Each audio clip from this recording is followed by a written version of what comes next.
Assalamualaikum warahmatullahi wabarakatuh. Salam keluarga Malaysia.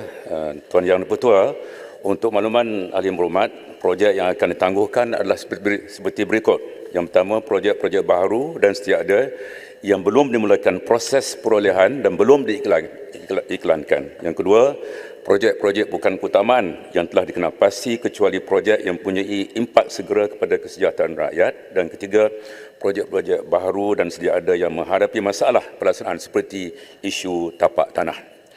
Projek-projek yang sedang dalam pelaksanaan yang telah dikeluarkan iklan tender, surat niat, surat setuju terima akan diteruskan. Selain itu, projek-projek yang dibiayai daripada dana infra serta semua projek penyelenggaraan yang mustahak dan telah diluluskan akan terus dilaksanakan. Ini penting bagi menyokong usaha kerajaan untuk merancangkan pemulihan ekonomi pasca COVID-19. Tuan Yang Dipertua, untuk makluman yang berhormat, sejumlah 7,243 projek pembangunan dengan jumlah peruntukan 75.6 bilion ringgit telah diluluskan untuk dilaksanakan pada tahun ini 2022. Hasil sesi lebar urus antara Kementerian Kewangan, Kementerian Kerja Raya, Unit Perancangan Ekonomi JPM dan juga unit penyelarasan pelaksanaan JPM serta Jabatan Kerja Raya. Setakat ini beberapa projek telah dikenal pasti untuk ditangguhkan pada tahun ini 2022. Antaranya termasuklah pembinaan pusat pemprosesan getah bersepadu di bawah Kementerian Perusahaan Peladangan dan Komoditi, perolehan peralatan bagi memodernkan bengkel dan bidang elektrikal di bawah Kementerian Sumber Manusia, projek kerjasama pusat latihan teknologi tinggi dengan institusi pendidikan latihan luar negara di bawah Kementerian Sumber Manusia dan projek penyelidikan strategik di bawah Kementerian Perdagangan Antarabangsa dan Industri. Tuan Yang Dipertua, pihak Unit Perancangan Ekonomi, Kementerian Kewangan, Unit Penyelarasan Pelaksanaan JPM dan Jabatan Kerja Raya sedang mengadakan sesi lebar urus dengan semua kementerian dan jabatan sebelum keputusan muktamad mengenai projek-projek yang akan ditangguhkan dilaksanakan oleh kerajaan. Kerajaan akan memastikan langkah-langkah penjimatan yang akan dilaksanakan berikutan surat keliling bertarikh 14 Julai lalu tidak akan menjejaskan usaha pemulihan ekonomi negara serta kesejahteraan rakyat. Terima kasih, Datuk Yang Dipertua.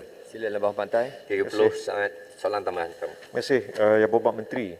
Saya alu-alukan jawapan yang telah diberikan. Cuma saya pohon sekiranya boleh diberikan kepada setiap ahli parlimen projek-projek yang terkesan bagi kawasan masing-masing dengan penyenaraian tajuk projek, jumlah kos, ya, bila akan dimulakan semula. Soalan saya tadi adalah daripada 7,240 projek yang telah diluluskan, berapa banyak yang akan ditangguhkan? Saya tahu Yang Berhormat Menteri kata belum dimuktamadkan, bila akan dimuktamad dan apakah penjimatan yang dijangka?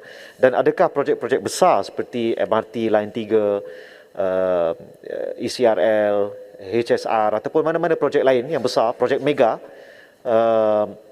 adakah projek-projek seperti itu akan terkesan juga? Terima kasih. Sila Menteri, 2 minit kebelusan. Terima kasih Lembah Pantai, terima kasih Datuk Yang Dipertua. Yang pertama, kita telah mulakan sesi lebar urus pada 19 bulan Julai lalu. Saya promosikannya di antara Kementerian Kewangan, Unit Perancangan Ekonomi, ICU dan juga JKR. Dan setakat ini, hasil lebar urus tersebut, kita telah menapasi 30 projek yang melibatkan kos kira-kira 100 juta ringgit. Kecil saja bilangannya. Jadi seperti saya sebutkan tadi, projek-projek yang belum diiklankan, belum apa-apa pun ada persiapan, ya. Itu kriterianya. Jadi sesi lebar urus akan berterusan minggu hadapan. Seperti sebut jawapan tadi, EPU, MOF, ICU dan juga JKR akan mengadakan pertemuan semua kementerian, ya, untuk memastikan bahawa mana-mana yang perlu untuk menjamin kesejahteraan rakyat diteruskan. Itu yang pertama. Setakat ini cuma 30 projek bernilai kira-kira 100 juta ringgit. Tetapi this is work in progress dengan izin, ya, akan diteruskan di bawah urus minggu depan, ya. Yang kedua berkaitan dengan spesifik, ya, projek-projek MRT 3, ECRL, projek-projek ini akan diteruskan, ya. Saya beri jaminan bahawa projek-projek MRT 3 seperti yang dirancangkan, termasuklah kereta api Pantai Timur, termasuklah Lebuh Raya, Sabah, Sarawak, FM Borneo Highway, ya. Jadi yang ditangguhkan, saya nak ulang kerana ini penting, ialah yang pertama projek-projek baru dan sedia ada yang belum dimulakan proses perolahan dan belum diiklankan. Jadi skopnya cukup jelas. Cumanya bila saya sebut projek-projek yang belum dimulakan dalam kerajaan, yang belum mula ni jelas pada kami, tapi bagi orang awam belum mula ni mungkin dia dapat surat setuju terima, surat niat, dah nak mula kerja, tak mula lagi, belum korek lubang lagi, maka mungkin itu bagi mereka, bagi orang awam ditakdirkan sebagai projek belum mula. Bagi kerajaan, definisi di bawah ICU apabila dipantau di bawah My Project belum mula bermakna projek-projek yang belum pun ada proses perolehan belum diiklankan lagi. Jadi itu sebagai membetulkan mungkin salah tafsiran tentang projek-projek yang belum dimulakan. Apapun saya harap pencerahan pagi ini akan menjernihkan keadaan dan suasana. Terima kasih, Ahli Muhammad. Terima kasih, Menteri. Soalan tambahan kedua, saya jemput yang berhormat. Saya lihat Beaufort yang diri dulu. Sila Beaufort. Terima kasih Datuk Yang di-Pertua. Alhamdulillah. Saya ingin bertanya, bila ada tindakan hasrat kerajaan untuk menangguhkan, membatalkan projek-projek baru yang tentunya akan melibatkan seluruh negara. Dan bagi kami di negeri Sabah pula, sebuah negeri yang masih lagi ketinggalan dan memerlukan banyak projek-projek baru dilaksanakan untuk membasmi kemiskinan, memastikan ada accessibility dalam kawasan yang begitu besar sekali sebagai sebuah negeri yang kedua terbesar dalam negara kita Malaysia.